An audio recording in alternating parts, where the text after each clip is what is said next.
Hi there, everyone, and welcome to the Philosophy Film Club. This is our second instalment, and tonight's show is going to be on the movie Gravity. And I have a great bunch of callers here who I'm going to introduce to you later. But I just want to talk briefly about the film Gravity. What a great movie! I had a very, very profound effect on me, and I'd watched it initially the first time, and I watched it in the cinema back last Christmas, I guess. And I watched it in full 3D, and it was I watched it in full 3D, and it was pretty exciting, and I enjoyed it immensely. But I didn't really connect with the movie too much, so I so I watched it again the second time, and the second time I really connected with it, and it was stunning performance by both Clooney and Bullock, and I thought but mostly the film was interesting from an imagery point of view for me, I think, which I'll go into in more detail later. Anyway, I'm going to start off the call. My assistant Adi is not here, unfortunately, but who I was going to introduce first, because I just wanted to briefly say that Adi is very kindly offered to help out with the call in an active way. And but anyway, we'll get round to that later. But I'm going to start with you, Stephen. Stephen's from the UK, and I'm just curious to know what brief idea of how you experienced the movie. Hi everyone. So Hi. yeah, so when I first saw the movie in the cinema in 3D, and to be honest, I was more struck by the visuals than anything else. It wasn't until until you actually brought up this series, I actually thought about it again, rewatched the film, and then saw it more as how should I put it, more of trauma and disaster facing it. And then throwing everything away to be basically reborn. Right. Yeah, I'm risking everything. That's what it really spoke to me about. Yeah, great movie. Sorry, Darla, can you mute, please? Thanks. Yeah, thanks, Oh, I'm Stephen. sorry. I thought it was. Yeah, thanks, Stephen. Yeah. I'll go on to the next caller. Is Ruben? Ruben's from Holland. And Ruben, what was your experience with the movie? Well, it was actually a bit similar to yours, I think, at least as far as you had told until now. The first time I saw it, it was it was really engaging. It's the imagery is stunning, and it swept me up, and I had a great time watching it. But it I was planning to rewatch it for some time, but somehow I didn't get to it because we had lots of other things to watch. But the second time I did watch it, I was really quite moved by it. Having seen the imagery the first time, I could sit back and really take in the actual story, or the absence of a story, you might say, and to consider its possible meanings. And it was I really enjoyed it. Yeah, great. And Polly's from the US. And Polly, what was your experience of the movie? I would say pretty similar to everyone else's, although I was really impressed with the imagery. I don't watch very many movies. I'm kind of more of a bookworm, but and I wanted to watch it more than once, but I did just watch it once. And the thing that really struck me was that I didn't feel like the characters were particularly well developed. I mean, I didn't feel a very emotional attachment to either one of them, but and I felt some irritation about Bullock's character being dressed in such skimpy clothes. I thought that was a little bit distracting. So overall, though, it was suspenseful. I was engaged through it in that I wanted to see what happened, and there were a couple of different themes that I will talk about later that I kind of I won't go into it right now. But yeah, Sure. so that's basically what I would say. Great. Okay. And Nathan is from the US as well. Nathan, what was your take on it? Well, I first saw the movie in the theater, or I shouldn't say saw it. I went to see it, and I had a distaste from the beginning of the movie on the way it was kind of going through, almost like it was the beginning of an Alien movie, very dramatic. And about 20 minutes into the film, or 25 minutes of the film, I actually got fed up with a lot of things that I didn't like about it and walked out. And then when you posted that you were going to be doing a review on it, I decided to rent it and watch the whole film again. And I'm still not sure how I feel about it because, as I'll probably talk about later, a lot of the time I feel that movies that involve science or technology in some way, they will often create falsities in order to go along with the storyline or to go along with some sort of artistic element of the film that for some people pulls them out of the film because they notice something that isn't real, or that isn't realistic, I should say. And when that happens, for me, a lot of the time, especially if it's a movie that's meant to be really, really serious, it's hard for me to follow along with it because it's no longer real to me. So I may still hate the movie. I may still love it. I really don't know yet. Yeah, there has been some criticism, right, about some of the science and physics of the movie. Yeah, I've definitely listened to some. I don't know if anybody's listened to the Neil deGrasse. Is it Neil deGrasse? I think he did a spoof video on gravity, which is quite funny actually. The funniest line was, I can't imagine anybody leaving George Clooney, But anyway, but other than that, anyway, Darla again is from the US, and Darla, what was your experience of the movie? And I'm sorry you got the time muddled up. Probably I should have been more clear about it, but anyway. Oh, that's okay. The first thing that struck me about the movie was I felt like that she was going through the stages of grief. And so I did a little more research about the stages of grief before I rewatched it. And one of the articles I read, this is a part of it, it says, as the masking effects of denial and isolation begin to wear, reality and its pain reemerge. And for her, I felt like she, the loss of her daughter, she was trying to get away, whereas, or at least symbolically, space is literally as far away as you can get. And then, but, denial is only the first step, and it's obviously not a healthy step. So then everything about her environment becomes extremely dangerous and painful.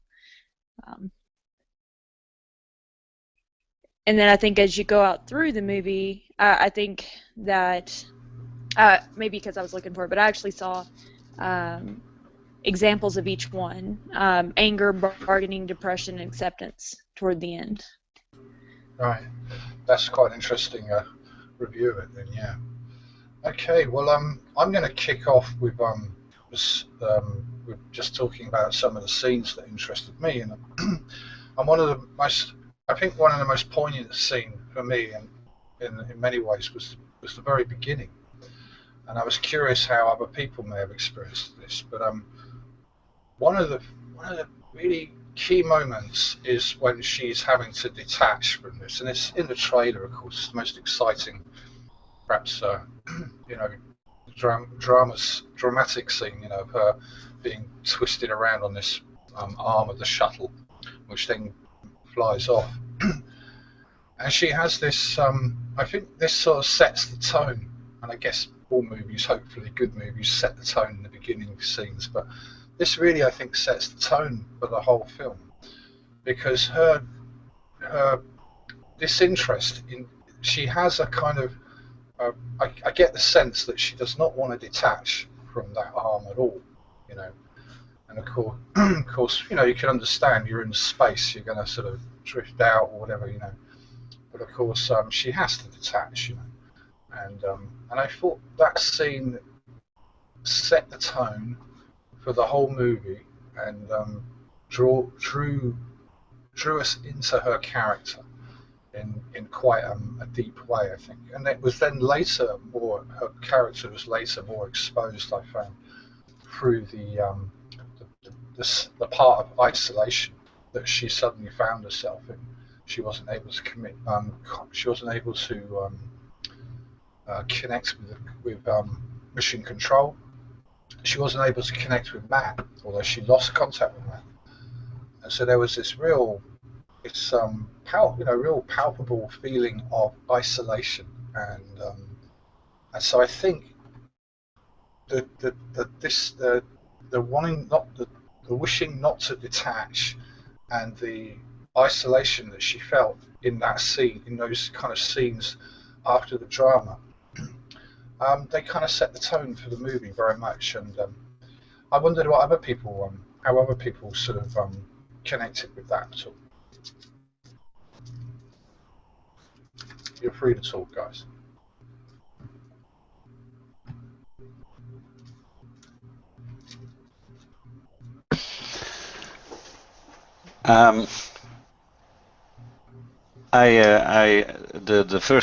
The first scenes with the whole spaceship basically falling apart and things scattering all around, complete chaos was. It reminded me a little bit of the beginning of Saving Private Ryan, right? Which is also a movie which kind of sets the tone at the beginning, as you mentioned. It's extraordinarily dramatic, and it's quite brutal on the senses. In fact, Saving Private Ryan was a movie that I walked out of. I just couldn't stomach that stuff. Right. I almost likened it to Trauma. That whole scene. Yeah. Right. It was very, very, and this is why I feel it's such an important scene in many ways. Because it, like you say, it's almost as I mean, imagine that situation, right? You're in space. You know, this is dangerous. You know, this is like you could slowly asphyxiate, basically. Right. Drift into space. And I agree with you that there's some reason to believe that Sandra Bullock did not want to detach from that arm that she was spinning around on. Yeah. Do you think there's any what kind of real meaning do you see in that? Is there a symbolical thing that you? Yeah, I mean, I think it's this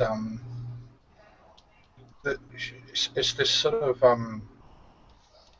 I guess this child self part of her, right, that is so reliant on Mission Control, on Matt, and this sort of becomes very clear throughout the whole movie, right, that she's a child in many ways. I don't mean that she's an actual child, but you know, her character is a child, you know.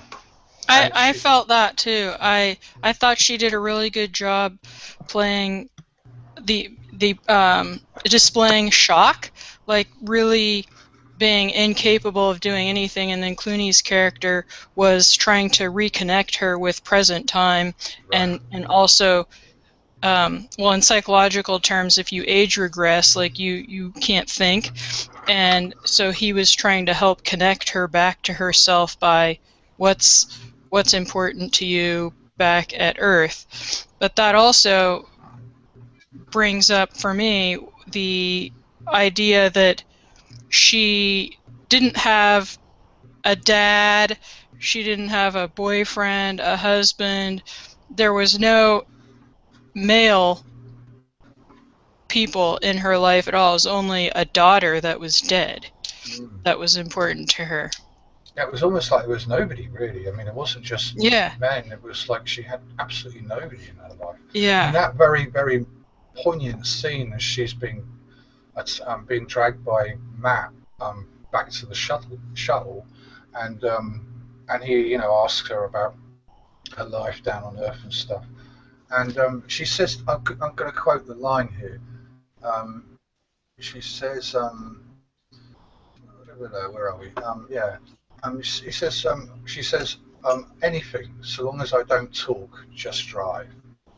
You know? I know that I have, again, maybe a a different perspective, but Sure. I kind of saw that more as, okay, so related to her child, and she's in denial. And this is when she's first starting to feel it. So she doesn't want to let go because she doesn't want to feel it. She, with the quote, I kind of saw Clooney as almost like a grief counselor in his role. Right. And so she's very shut off. And so he says, so tell me, where do you live? And she's very distant. She says, Earth. And she's not wanting to open up. And he makes her be more specific. This happens a couple times, even when he asked, what's her status? She says, I'm fine. He's like, no, what's your status? And she's like, oh, my O2 levels are, blah, blah, blah. He's constantly trying to pull more out of her, and she's trying to keep that from happening. But it seems like every time it happens, every time she lets go, it becomes extremely dangerous for her, very scary for her. And again, I think that's back to, like, just me, I was seeing that as being from her, the trauma of losing her child, and her still not feeling that. Sure. Yeah, I mean, certainly I think that's how the story, I think, is portraying that. But I do tend to think this is more about her own. I'm beginning, and I kind of don't want to sort of throw this in entirely because it's sort of more keen to sort of get to the themes on this particular movie. But to me, it strikes me as George Clooney's character Matt is very much a father figure to her, and someone said to me a grandfather as well almost, and that was an interesting take. But I really connect now with the fact that he's like a father figure, and he's really like a father figure that she's never ever had. Because if you remember, and I'm jumping a few scenes here, but if you remember a scene as she's getting onto the Russian silo, I think it's Russian silo, and of course he's got detached and everything, and there's no way of getting him back and stuff like that. And he says something like, "What kind of name is Ryan for a girl?" And she says, "Oh well, Dad wanted a boy," and that sort of suddenly, and he said, "Oh, has that happened or something?" She said, "Well, not yet, or whatever." So I assume he's still alive in some form or other, but she has no connection because it would seem that he had no connection with her because of the fact that she was a girl and not a boy, and so it seems to me this exploration, this anxiety, this fear, is almost childlike. It's almost like it is her child self, and this daughter, whilst explicitly, I guess, is meant to be a true story, of course, or true in the story, as it were. But I don't connect with the daughter. I connect with her as an individual, and I connect with her inner child. I guess Alice Miller would call it, and that's how it sort of comes across to me very, very strongly. And but I don't know how other people feel about it. Perhaps they have a different take on it. Yeah, I think I would agree with your take on that. Now that you bring it up, I remember that scene, and I felt empathy for a child who would be the product of somebody who basically is disappointed that they came out the wrong gender. I mean, you can't control that, so what a terrible thing to grow up with, knowing that you were given a name because you were born, quote unquote, the wrong gender. And that would also sort of explain why she would go into more of a technological field or a science field, trying to impress or prove worthiness to a father that was never satisfied from the second you were born. Right, great point. I hadn't considered the engineer. She works in a hospital as a medical engineer, which just so people weren't sure, because people seem to think that she was a medical doctor, but or some people have said in criticism of the movie, but she was actually a medical engineer, wasn't she? So yeah. Yeah. So did anybody else have any particular point on those beginning scenes, how they experienced them or whatever, or did they feel kind of fine with that, and maybe they have some other scenes they'd like to chime in on? Well, I kind of wanted to go back to that symbolic thing of her being attached to that arm and having to disengage. And when I was thinking about the movie as a whole, when you go back to the storyline, which you can put on the back of a stamp, and what this movie is actually depicting, I tend to think of it as actually being born, almost. It's like the whole thing is a symbolical depiction of an unborn child in the mother's womb, and it's actually a bit like as if she's being born in this movie. And it's if you look at it symbolically, she disengages, and she in the end she steps on firm soil. Right. And, I was looking at something Lloyd DeMause wrote on the poisonous placenta. I'm not sure if anybody read that stuff of his. It's been a while ago, but yeah, I sort of know vaguely what you're talking about. Yeah. Well, he writes about the mother's womb as if anybody's interested, I could cite a little piece that he wrote on that. Yeah, go for it. Yeah. Yeah. Okay. Well, it's from psychohistory.com on the poisonous placenta, and the part starts like, far from being the safe, cozy haven to which we all supposedly want to return, the womb is in fact often a dangerous and often painful abode, where more lives are lost during the 9 gestational months than in the ensuing 50 years of postnatal life. Few fetuses, for instance, escape experiencing painful drops in oxygen levels when the mother is emotionally upset, smokes, drinks alcohol, or takes other drugs. As the placenta stops growing during the final months of pregnancy, it regresses in efficiency, becoming tough and fibrous as its cells and blood vessels degenerate, and it becomes full of blood clots and calcifications, making the fetus even more susceptible to hypoxia as it grows larger, and making the late-term fetus extremely hypoxic by adult standards. So this goes on for some time. It struck me as it's very similar. It's kind of relevant. Totally. So and there's a lot of different aspects to the movie that to me bring up these kinds of associations, which may or may not be helpful for anyone. Yeah, No, I definitely thought there was a kind of birth thing there myself. Right. Yeah, and also in one of the later scenes, she is very, it's even on the cover on the Google Plus page. She was very much like a fetus in the womb. Her legs drawn in, the cables coming out, floating. Exactly. Right. Yeah.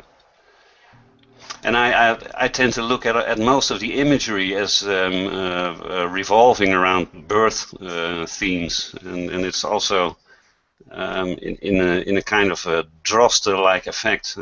Does anybody know what that is? It's like images inside of images. There's this one scene where she's in some capsule that is supposed to bring her back to Earth, and she's about ready to give up, and she's experiencing real grief around little children. She's listening to some radio station, or thinks she's having a radio connection with someone. There's some vague Asian talking, and someone singing a lullaby, I think. And she's she starts to cry a bit, and there's a tear floating around with her own image in it, and it's exactly like, or not exactly, but it could be seen as an infant inside of a womb, and it's all these images that are floating around, and most of them carry some kind of a depiction of an unborn baby, or a detaching baby, or a almost dying baby, and it's tends to come back all the time.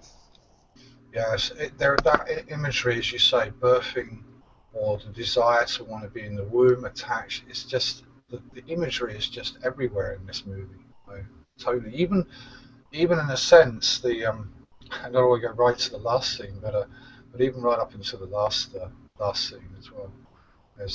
It's all, in a sense, it's all about rebirth in many ways for this, but particularly for Sandra Bullock's character. That's more what I was thinking, because the birthing imagery was really obvious, but I was thinking of it as more of a rebirth, and Kowalski says to her at one point, because basically I see it as she's kind of dead before. She's like floating around in space, barely living. Even when she's back home, what does she do when she gets off work? She drives around. She never settles. She never connects. She's just kind of floating around lost. And whenever he comes back to her, obviously, it's in her head, but he says you can stay up here where you're, comfortable in the moment, basically, or you can go back home and plant your feet on the ground and live. And I think that's where the rebirth came from. Yeah. I would like to point out that because a lot of people, I didn't realize this, but there's actually a short film. You can see it on YouTube of the conversation that she has with the man over the radio, except it's from his perspective. You actually see him and what he's doing. And it's actually an Inuit man very far up north in the ice and snow. Wow, really? I'd love to see that. If you could chuck that link in, Nathan, that'd be really cool. It's in the chat right now. I'll Okay. see if I can post it some other places. That's cool. That's good. I've got it. Yeah, you're right. Yeah. I'd like to go back a little bit to Matt Kalowski's character because today I finally really connected with him as a father figure, and there's a number of reasons that this sort of happens for me, at least throughout the whole movie. But it's sort of very, very clearly even starts from the very beginning.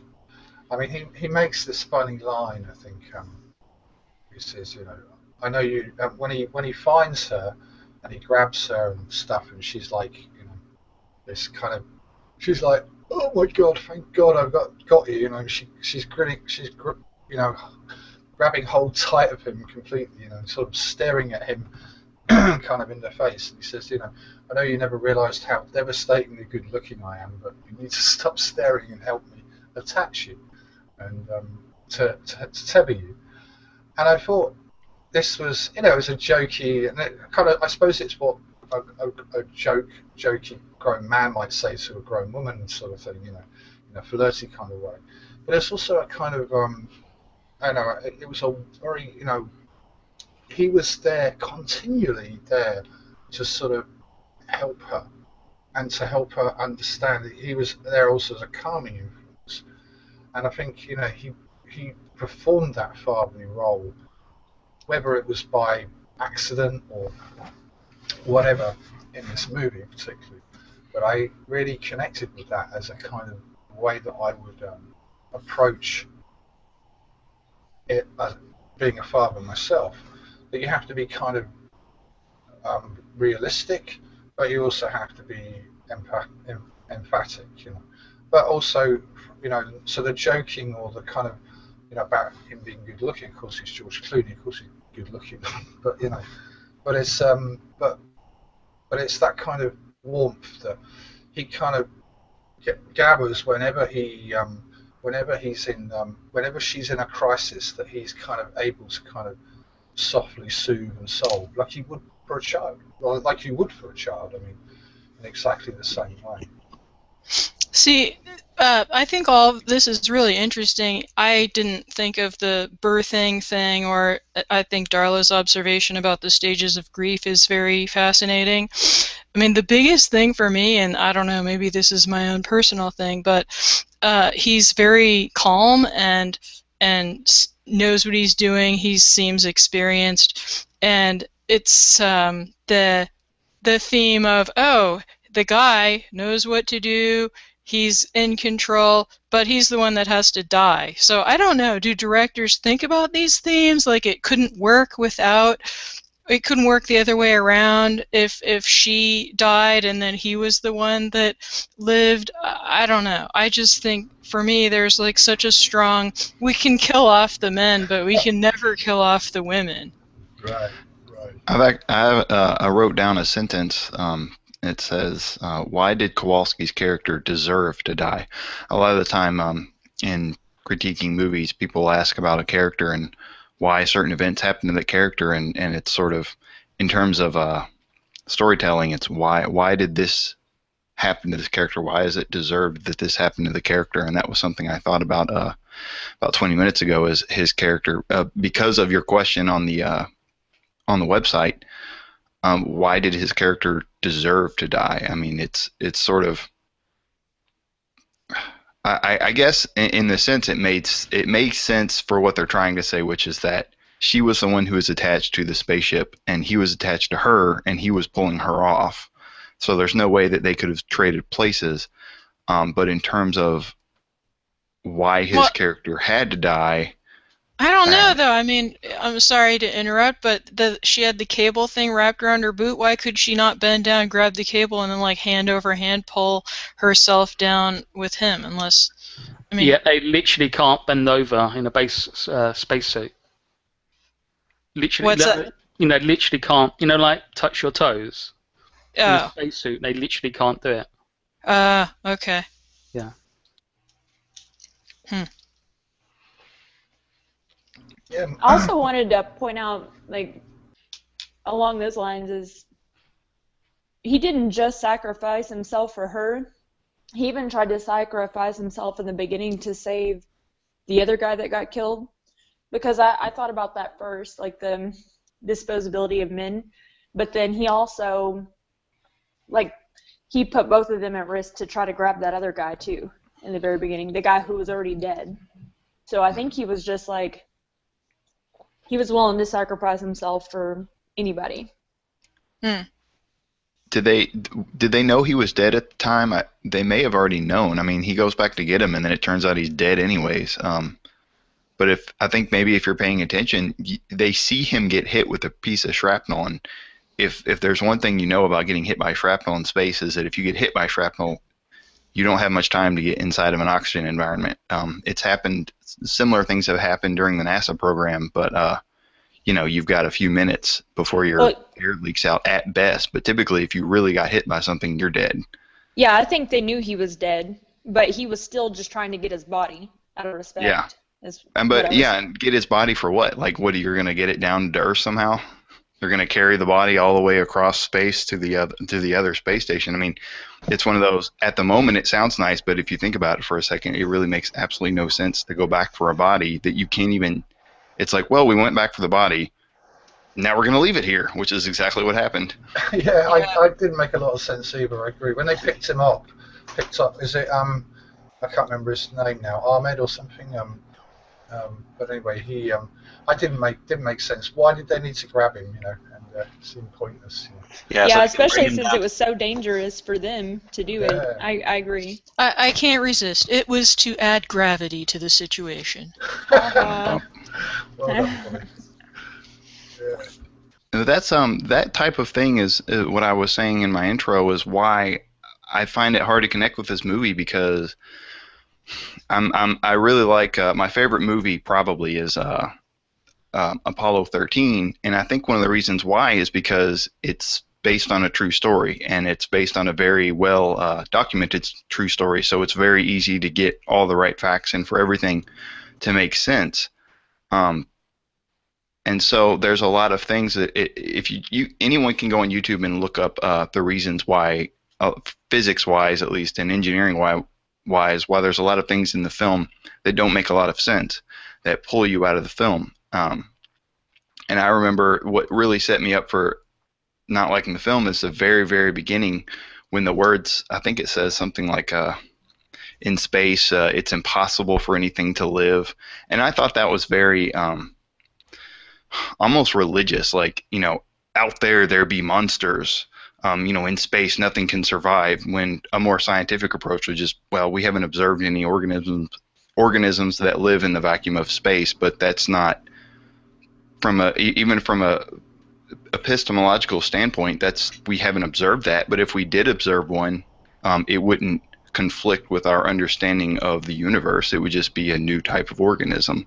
And I don't like when a film that clearly presents itself as trying to be very, very realistic just says, screw it, we're going the doomsday way. We're going to force mood into the audience, which they had to do because if you just start a movie with just an earthquake or something, everyone just kind of, okay, I guess there's action now, and we're supposed to care about the characters and whatnot. Right. I'm curious though to go back to your initial question, Nathan, because you said, why did Matt have to die? Mm-hmm. Did you have a particular thought on that particularly? Well, I always think it's strange that the most, I guess you could say, I don't know that the character was really self-realized. He seemed to understand himself and understand who he was. And he was obviously supposed to be smart and in control of the situation. It never makes sense for that person to die. I mean, it's just not realistic for the person who is the most healthy has to die in stories, whereas the person who has the most potential is the one who usually will survive. It's the person who can grow. It's like, well, you've already grown, so you have to die. Right. And I think at least you see that a lot in films where the person who is the most in control, the person who, if they're around, everything is fine. Like if they're there, they're in control, everything's going to be good. That person always has to die, and that doesn't make sense in the real world. No, it doesn't. You're quite right, and I totally agree with that. I think the difference, at least this is the way I interpret the difference with this, is there's a story here. There's a much deeper story. Now, whether or not this is a conscious story on the part of the director, and it's interesting to note, actually, the film was written by the director and his son. Interesting point to bear in mind in all this. But the reason why I think Kowalski died, and this is really truly just a metaphor in many senses. He died. I mean, obviously, is the reason that he could have. They were pulling her off and everything. That's quite understandable. But the reason I think he died was because a father would naturally die for their child, and I think he was. This was the whole thing that was going on in this particular in the film, was this whole narrative that he was the father of Sandra Bullock's character. It was a metaphor, and it's a very loose one, of course, and it's not, but that's the only way that I can connect with him wishing to die, not wishing to die, of course, but not having the same issue with dying to the same degree that she had. She felt enormous loss when she lost him, and that's because I think she did connect with him as a father figure. And losing somebody who was like a father figure for the first time in her life, that had warmed her up in many ways, because, oh boy, is she kind of cold, sterile at the very beginning. I mean, it's interesting. I mean, another friend pointed out to me, her name is Stone, Ryan Stone, cold as a stone, and she is very cold at the beginning. And it's interesting that that she really connects with him. I mean, obviously people connect with people that are dying and stuff in that kind of traumatic situation. You would, but I'm just thinking this is the story, not as it's in space or it's a kind of more leading towards metaphors than it is to actual real space adventure, if that makes sense. And there was a growth with her character, as in the beginning, like she just wanted silence. When he asked her what she liked about it, she just kind of coldly said silence, wanting him to be quiet. She was annoyed by his music and his stories. And then toward the end, she's begging him for a story. Or not toward the end, but once she's realizing she's losing him, she's begging him for a story. Yeah. And then she's reaching out to everyone. And even, reaching out, calling all these places. And then even just hearing the man sing to the baby, even in a different language, like she really connected with that. Yeah. And she even started humming herself at one point, which I thought was interesting. Yeah, that was a great scene, I think. And that scene, actually, more interestingly, where she kind of moves in and out of the child state into an adult state, and she moves between the two. And that's a kind of growth thing that happens. It's kind of that whole scene related to the child or the dog, the woof woof, oh, that kind of thing that was going on, when she's asking the guy to get the dog to bark and stuff like that. It's a very childlike sort of situation that she was in there, and it, to me, I mean, this whole thing really, that whole scene connects with this sort of traumatic experience of a child that's in a survival mode that doesn't really know what to do. There is silence all around them, right? And this is what so connected me with that part of her, because she's in a situation where she doesn't know what to do. Let's say she is a child, she literally would not have a clue what to do, and looking for ways in which to survive, which to live, and then often perhaps giving up on some of the more important things like connection with people, those kind of things, because they don't lead to anything particularly good, etc. At least they haven't done for her. At least that would be the inference from a lack of history, a lack of connections with people on Earth. She has none at all, and that just resonated with me in a sort of isolated child state. Is how do children work in that situation?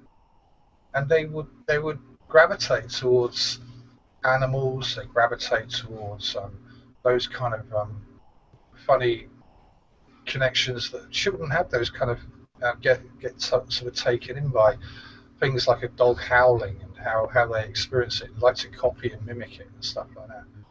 So I really I felt this whole thing was a kind of experience of trauma, constant trauma, but for her in an adult state, having to relive trauma by the debris keeps coming back, by the problems that she experiences in the silo, in the Chinese one, and in the Russian one, and all from beginning to end. It's a kind of almost like a reliving of trauma for her. And how does she cope with trauma? How does she relive it, to understand it, to deal with it, work it through, etc.? This is what sort of was, for me, was the most potent part about the whole movie. And it was kind of eclipsed, like Ruben said, with that tear, I felt. It's very, very eclipsed.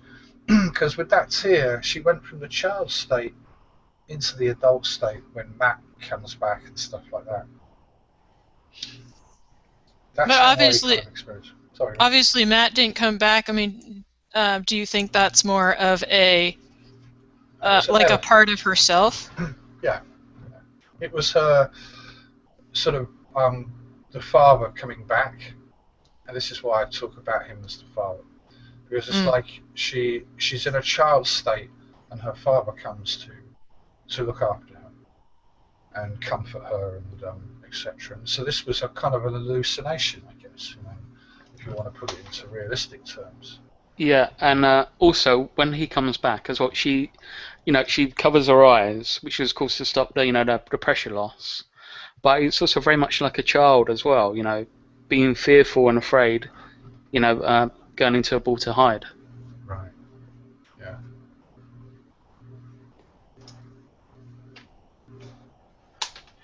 Yeah, well, I tend to think that all the people except for herself are more or less imagined as characters. They don't run much deeper than ordinary Hollywood depth, in my opinion, and especially since George Clooney is obviously a hallucination at the point when he comes back. I kind of like the idea that all those characters are fictions in her head, or at least fictions to what she's going through. Yeah. I don't. Well, it's not something that can Yeah, be I mean, determined, of course, but. One of the things I thought Mission Control was a kind of another kind of interesting thing, because she kept having conversations with Mission Control, Mission Control in the blind and stuff like that. And this was these were just conversations, in a sense, she was having with herself. Exactly. Yeah. I agree. I kind of saw that as maybe like a plea, like to God, maybe a religious feel, because she's shouting out into the unknown and she doesn't hear anything back. And not to be a drag with the same theme, but this is what I had my mind set on previously, with the whole like stages of grief. If you imagine, well, the bargaining stage is when people tend to turn toward God or unrealistic things to try to plea, like to make whatever terrible happened, and maybe it is from her childhood, whatever terrible happened to not happen, they'll turn to God, or they'll become or irrational, and that's kind of how and she was talking to her daughter. Yeah. Well, yeah, and she even asked him to talk, to send a message to her daughter. Right. Yeah, there's definitely some. I would. People have said to me there's some religious undertones, although some people think there's quite strong religious undertones in that. I wouldn't disagree. I thought so. With that. I thought there was a very Randian aspect to it, in that throughout the movie she relies on other things. She relies on Kowalski. She relies on Houston. She relies on other things to keep her safe and to keep her alive. But when she truly starts to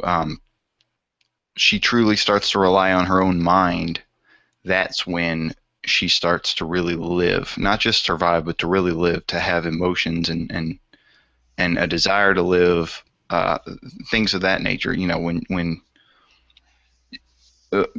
she imagines Kowalski as helping her figure out that she can get to the Chinese station, but it's actually her own mind reminding her of that she's the one who gets herself back to Earth in the long run. And it's not because of what Kowalski told her to do. It's not because of what Houston told her to do. It's because of something her own mind came up with. Yeah, I think that's a good point. And when you are in shock or age regressed, your thinking brain is absent. So when you get back to yourself, you're able to use that part of your brain that actually can reason and remember what you learned. Yeah, because also in the film it does say she's been training for 6 months as well. So it's not as if she was totally untrained or unprepared. No. It's interesting. I had a totally different take on that that conversation she was having with Matt about talking about her daughter. Because for me, her daughter was her child self. It wasn't her daughter in that sense. This was her connecting. This whole, to me, to some degree, this was her connecting with her child self. I found it was. Oh, I'm sorry. Go ahead. I'll just finish off quickly. But so my take on that conversation was a take of her having a conversation with her inner child, saying everything's good. I've connected with you, understand what we need to do, and I'm sorry things didn't work out the way that they did. And so that to me, and of course asking it of Kowalski, who was in a sense the kind of surrogate father for her, was the kind of way in which she sort of transcribed, was able to sort of communicate that to her inner child. So that was the real connection that I got with that particular scene. It seemed to make a lot of sense in the way that she was then able to, from there on, sort of take much more logical control of her life. Sorry, Darla, you were going to say. Oh, that's okay. Yeah, it did seem to give her closure. One thing that I thought was interesting was that her daughter, whether that was herself as a child or not, that she died by falling and hitting her head. So she actually died from gravity. I just kind of thought that was right. That was interesting. And so then she's escaping that, maybe escaping her childhood by being in space. Right. And then once she kind of comes into grins and she hits the ground, she starts to stand up and she falls, which is from gravity, and she says, "Thank God," and like grabs a handful of dirt. Right. So it seemed like she came to grips with whatever trauma that was. Yeah, I mean, what's interesting, going back to the beginning scene, I think when she's talking with Matt about her child, she says something along the lines, "Oh, she slipped her head, the stupidest thing." And I thought, hey, that's a kind of, there's a sort of lack of empathy there, like the stupidest thing to go and slip on your head, and that's where she was disconnected from. I considered her as disconnected from her child's self. She had even her own child in that sense. That's true. And like the one message she would want to give her, now that you bring that up, is that she found a shoe, which is also kind of odd. It's still a very unemotional message. Yeah, I don't know if the shoe particularly matters. Particularly, I think it may have mattered to her as a child, perhaps. I don't know. We don't have much context beyond that. But it's sort of, I felt, compared to that first statement about how she died to how she now experiences her, I felt they were kind of connected. I think that's a really interesting point about when she said that's the stupidest thing. That struck me only because as somebody, I had my father punished me for injuring myself, so that struck me as a lack of empathy. Right. Yeah.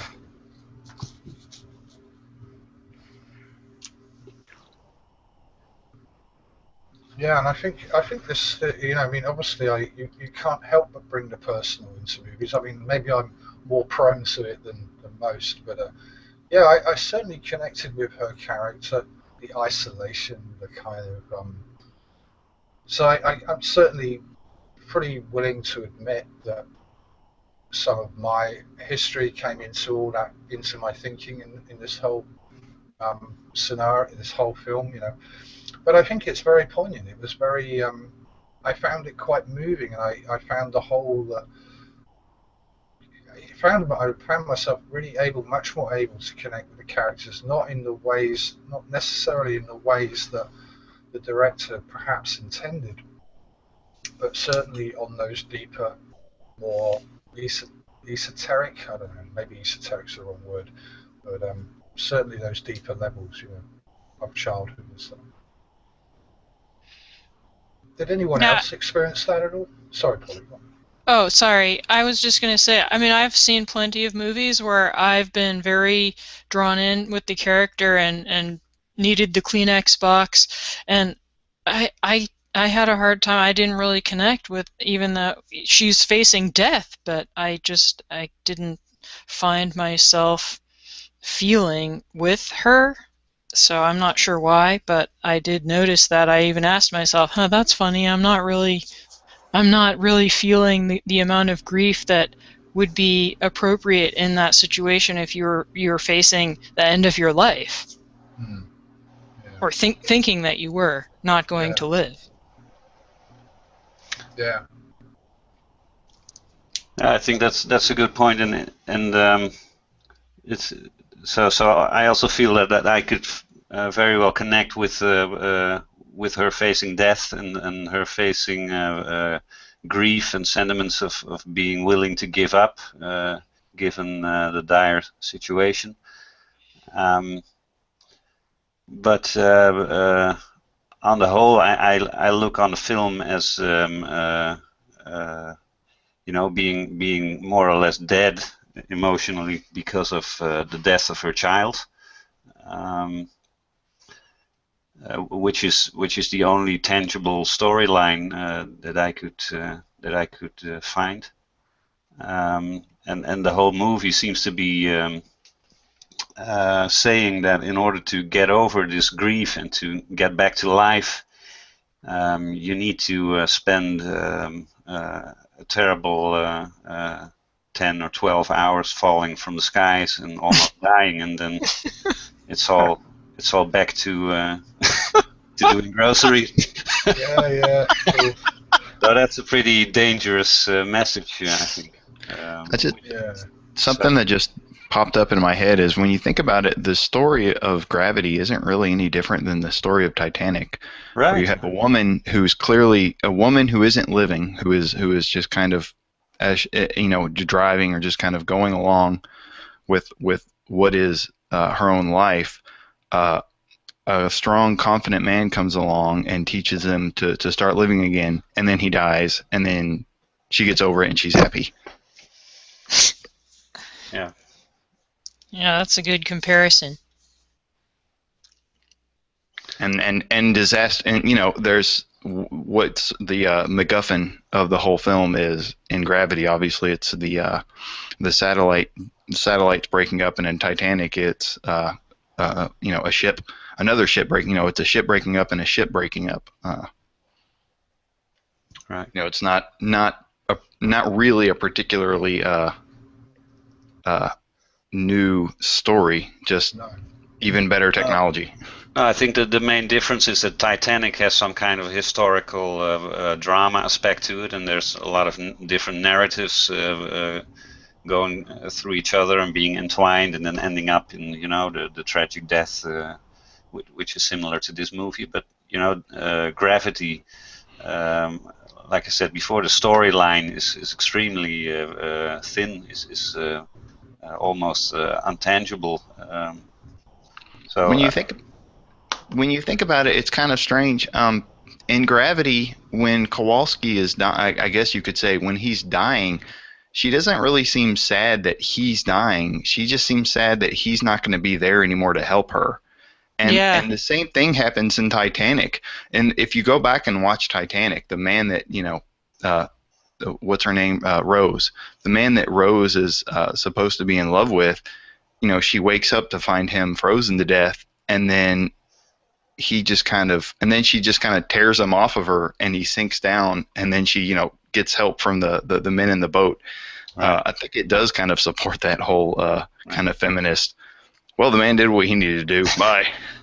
Yeah, it's a nice mind game, by the way, to look at movies and to try to turn the male and female characters around. So in Titanic, that would have been great. And, so also in Gravity, it's interesting to wonder how the movie would land if Kowalski had let go of Sandra Bullock, and he would be coming down to Earth.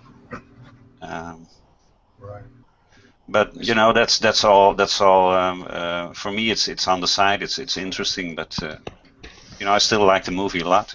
I'm really connected to it on some level. But I think if you look at it on the surface value, I can't disagree with people. The male disposability aspect is, it's pretty clear. And most times I'm pretty hard-arsed on it, really. But I did sort of because I sort of saw this as saw his character, whether it was intentional or not, as a father figure, it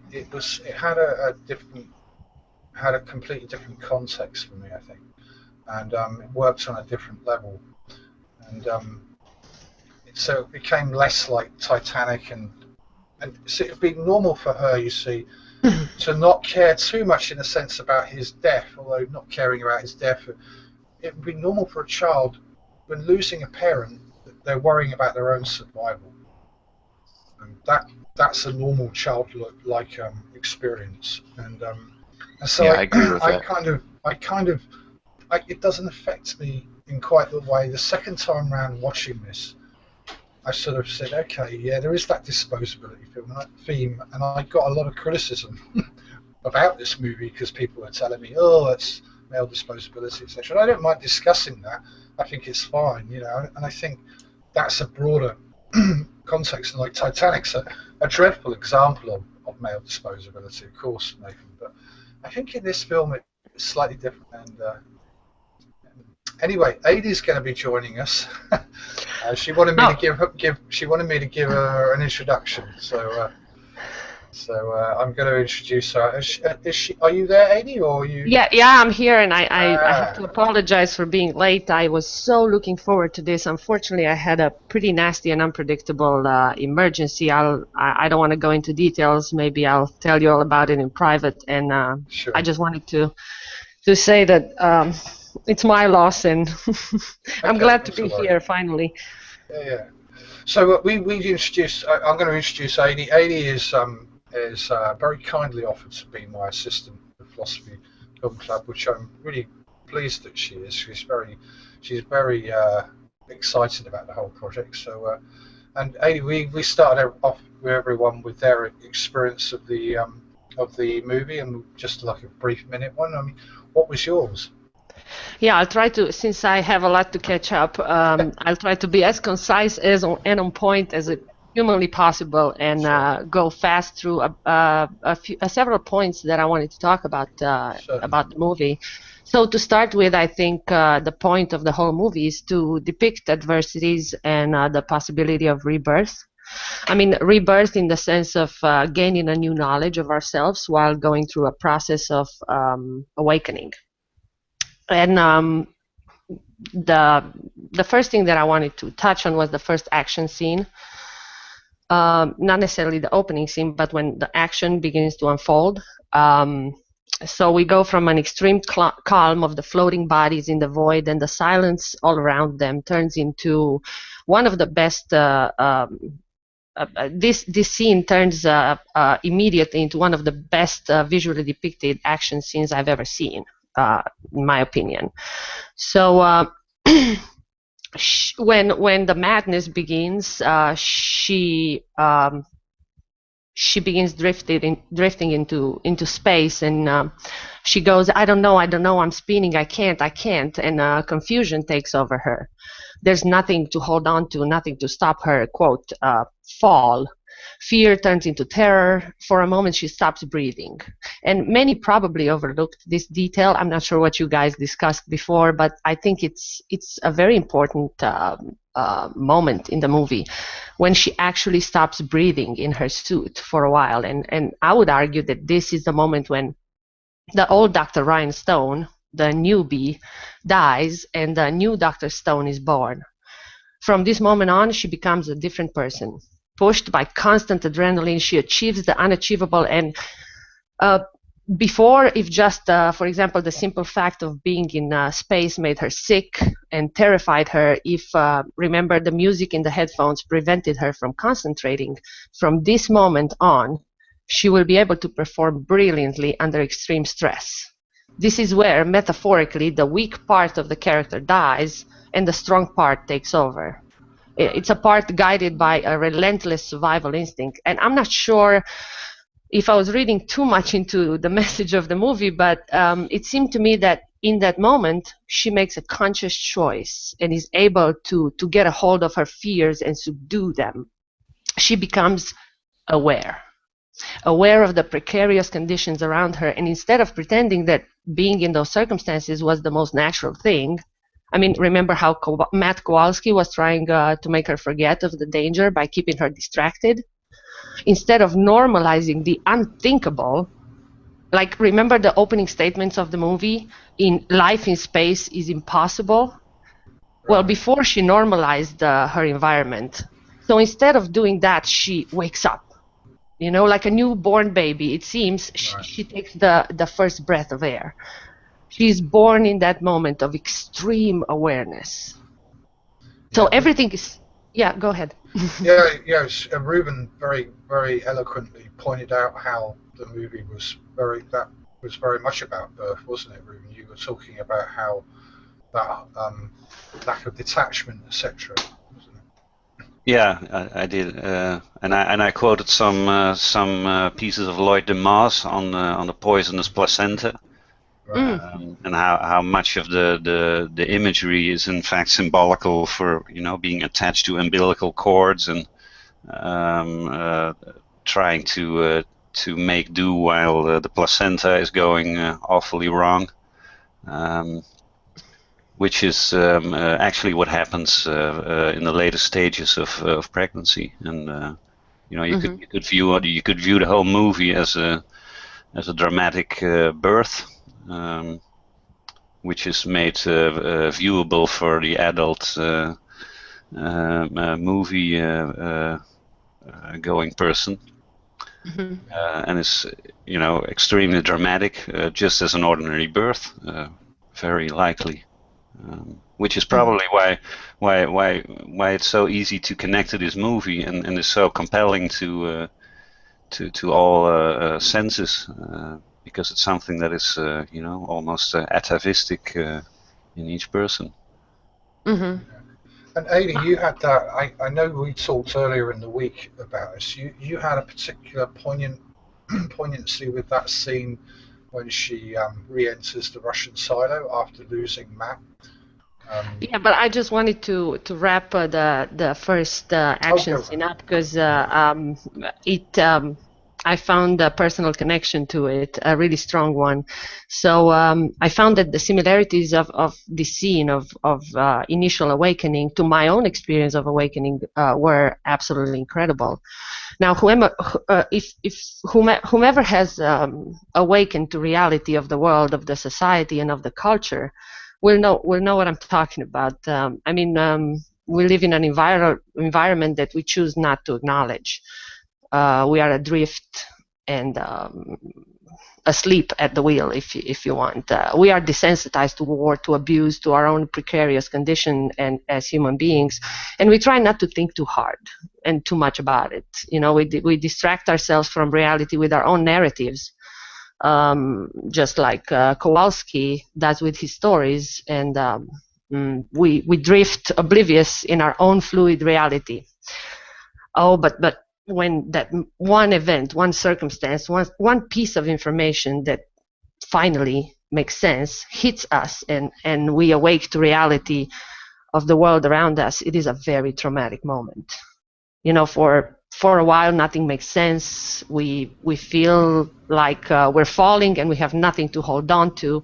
Our world is spinning out of control since everything we thought we knew is now blown to pieces. And for a while, we, quote, stop breathing, just like Sandra Bullock does. Right. So we dissociate and isolate ourselves, desperately trying to make sense of what exactly is happening all around us. Right. So after the initial awakening and the shock that comes with it starts to settle, then we are able to really look at the world, this time through different eyes, through more observing and more rational eyes. We become aware and empowered, and we become strong, and we feel like we were given superpowers. So do you think she was? Do you think she was strong in that beginning? I got the very clear sense. I mean, I felt that she was got that very childlike sense that she wasn't in control. It was almost very. I mean, me and Ruben were talking about this at the very beginning, about it being a very traumatic event. This whole business of being thrown off and spinning around out of control. No, having to detach. She didn't really want to detach at first, and then she eventually did. And then being sort of out free in space, it's almost like she was thrust into isolation in a sense, and this was the metaphor that I got from that. It was a kind of isolation, scared isolation. She realized this was a kind of being thrown back into history, where she suddenly was thrown into a situation where she had no control, she had no ability to help her situation. She was hugely reliant on other people, in particular Matt, of course, in this instance, to come and get her. I do agree that I think she did get strength later on in the movie, but I'm just curious about that particular scene. If you remember the scene, it's kind of split in half for me. When she starts drifting, it's all very confusing. You barely, even the viewer can barely distinguish what's going on around her. Like everything is spinning so fast. But after she takes that first breath of air, after the long pause, when she stops breathing, everything comes into focus for her and for us, the people watching, and she is able to distinguish and gives accurate direction, starts communicating. She starts making sense. Right. And she starts focusing. So for me, that scene is split into half, which is the confusion and the terror, and then the reason that slowly sets in and gets everything into focus. If that makes sense for you guys. Yeah. No, it does. Yeah, that is better. Okay. Was there any particular other scenes that really grabbed you, Adi? Well, yeah, but I'm just gonna go straight to the final scene since I think we're towards the end. So the final scene, I found it just fantastic. I mean, it's the story of human evolution and, of course, of personal evolution. So Ryan, Dr. Ryan, Sandra Bullock, lands in the murky waters of what appears to be like a lake. And this last scene clearly depicts the evolution of life in one quick shot. The lake is the primordial soup in which we can even see amphibians swimming. Remember, there was a frog swimming up in the scene when she's trying to get out of her suit in the water? Yeah. So then we see Sandra Bullock crawling out of the water, and she clearly imitates the early creatures that crawled to the ground. So in that final shot, she mimics all the phases of evolution. She crawls out of the water, then she gets on all fours, she slowly stands up, and unsure on her legs, very unsure on her legs, until she's completely erect and able to walk away. And if you look, she walks towards, there are no cities inside, there is no civilization. It's like the early Earth, the panoramic view that you see when the camera kind of gets behind her. Right. So it's like the first human walking on Earth. It's a metaphor for her own rebirth, Right. but also for the whole human evolution up to this point. That's an excellent point, Adi. It's funny because a friend of mine we were just talking a couple of days ago, and he said exactly the same thing about that last scene about evolution, like fish in the water and coming out. So yeah, I think that's another great rebirthing, or metaphor. Yeah, it's pretty. In my opinion, it was a very explicit scene. Actually, it makes a lot more. It makes that whole business of falling in the water more bearable. Because when I thought, you just blasted through the atmosphere, everything else. I mean, you think for Christ's sake you could land on some land, but she lands literally in a lake, or something. I think it's a lake at least, something like that. And looks probably like I kind of assumed it was the Ganges River. But I mean, sort of that gives it more vitality. The reason for doing that now. Yeah. And I know Stephen, you had something you particularly wanted to talk about with the last scene. Oh well, I have to say you guys really have covered it really well. So So I certainly don't want to rehash what you said. Sure. Yeah, but there is very symbolism as well. The capsule is very much like a room itself. She's in there. She's relatively safe. Compared to burning up in the atmosphere. And then when she leaves, she has to break through the water as well. And she has to throw away everything that kept us alive and safe to break through the water to get to the surface and take her first breath. Right. As you guys said, also, and again to rehash a little bit, but when she's on the land, it's very much like an accelerated childhood as well. So she can just about crawl and then learns to walk. So the first couple years, all within a few seconds. Yeah. So you have a slightly more. Yours is less so evolutionary, more about a kind of almost literal birth, right? Yeah, I actually agree with everything that has just been said about evolution. Because I watched it today as well, and I noticed a frog, and it made me think. But it's just one interpretation. Yeah, that's good. It's good. And speaking of things hidden in the images, I'm not sure, was it the Russian or the Chinese station when she, I think it was the Russian station, when she gets in and she's trying to, she's pushing buttons, trying to, right before the fire starts. I don't know how many of you noticed, but there's like a chess piece floating around. It's a rook. Oh, it's floating around. Yes, and that image is, in my opinion, the director was trying to point to the importance of choices. Right. Because and of what kind of move will she make next, and life's choices in general. I only saw it the third time I watched the movie, so it's hard to catch. I think those 3D images, because they're probably all 3D. There's so many. We talked about the tear image earlier, and Ruben again had a really great analogy for that tear. But there was some great moments where floating imagery, which I think if you weren't watching it in 3D, you probably may have you had to look a bit harder. But yeah, great. Which scene was that again? I can't. 80? Was that? I'm sorry. Which scene was that again? The rook? When she gets to the Russian station, the first station. Oh, okay. Right before the fire starts. She's trying to get ready. She's pushing buttons there. I'm not sure what she's doing, and there's this chess piece floating around her. You can actually see it twice. Yeah. In that short scene.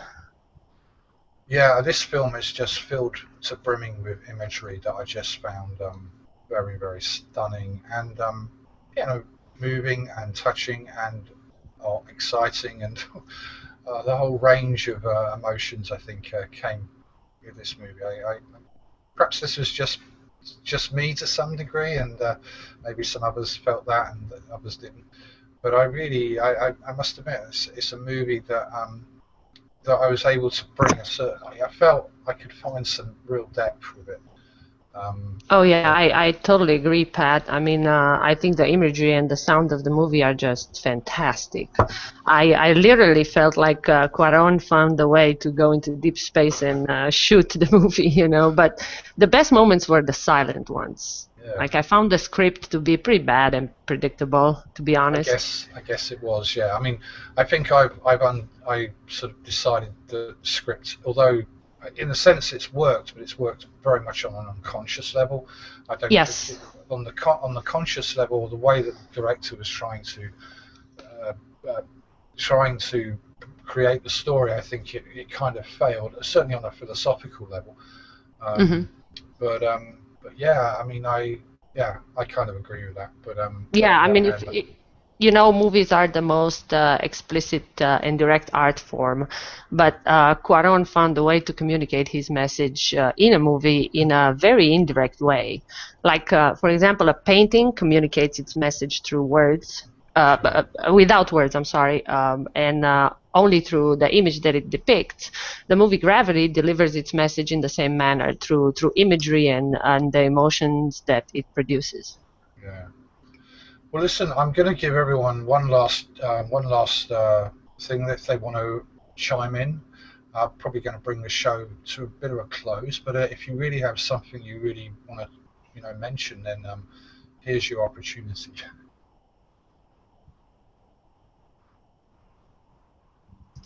Okay, so I'm going to take that as. Sorry, Amy? I just wanted to let others go ahead of me since I've been doing all the talking, but I just wanted to close by saying that I think the main character played by Sandra Bullock is portrayed drifting into the void. She, like many of us, is a victim of her own inertia, getting further and further away from life and human connections that in this movie are represented by the earth itself. So at the end of the movie, this character gets her 2 feet on the ground and learns how to walk again. So to me, this was a story of awakening, of achievement, and of personal evolution. Right. This is a story about what it means to become truly human, the hardships, the fears, and the extreme willpower that it takes to become fully aware and a fully empowered individual. Yeah, I think I would agree with that. That's exactly my take. It was how she became self-actualized throughout the film, from the beginning being literally like Ryan Stone, cold as a stone, to being somebody who was, for all intents and purposes, self-actualized. And, I would say hard as a rock, not necessarily cold as a stone. Maybe that's. I don't know why that came to my mind right now. Well, listen, guys. Sorry. Oh, sorry. Go for it, Ruben. Well, when you were talking about the end of the movie, and I completely agree about the evolutionary aspects and images, and I also really like your take on how the end scene works for you. It struck me that how this whole movie, and especially the ending, it seems like it's crafted as an experience for the audience. Like you sit there and you watch that and you identify with the main character, and it's she stands up from the water, she walks out, and then the movie ends and you walk out yourself, and it's supposed to be like a rebirthing experience.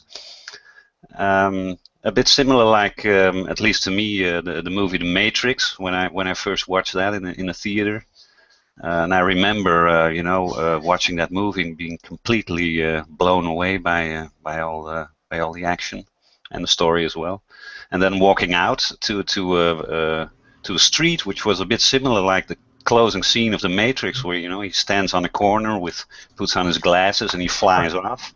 It's a bit the opposite story. Yeah. You take off instead of land. And, well, it kind of struck me there. The Matrix would be a great movie to talk about, I think, perhaps. Oh, right. Yeah. A bit of an old one, I guess, but it is an interesting. Right. Well, the similarity to me, at least at this point, is that it's you could both regard both movies as a highly tailored experience for each person sitting in that movie chair. Yeah. And it literally lets you walk out and finish the story, so to speak. Sure. Well, listen, guys, I'm going to end the broadcast now and just wish listeners, whoever listeners are, if there are listeners watching, we can still hang out in the Hangout. Let's just hear 10 minutes of your feedback on the call. But I'm just going to wish all the listeners well, and thanks for joining us. And the next show will be in December, around December 13th, I think. Haven't quite decided what movie to watch, but I will put the links up in the next few days. But anyway, for now, good night, and speak to you anon.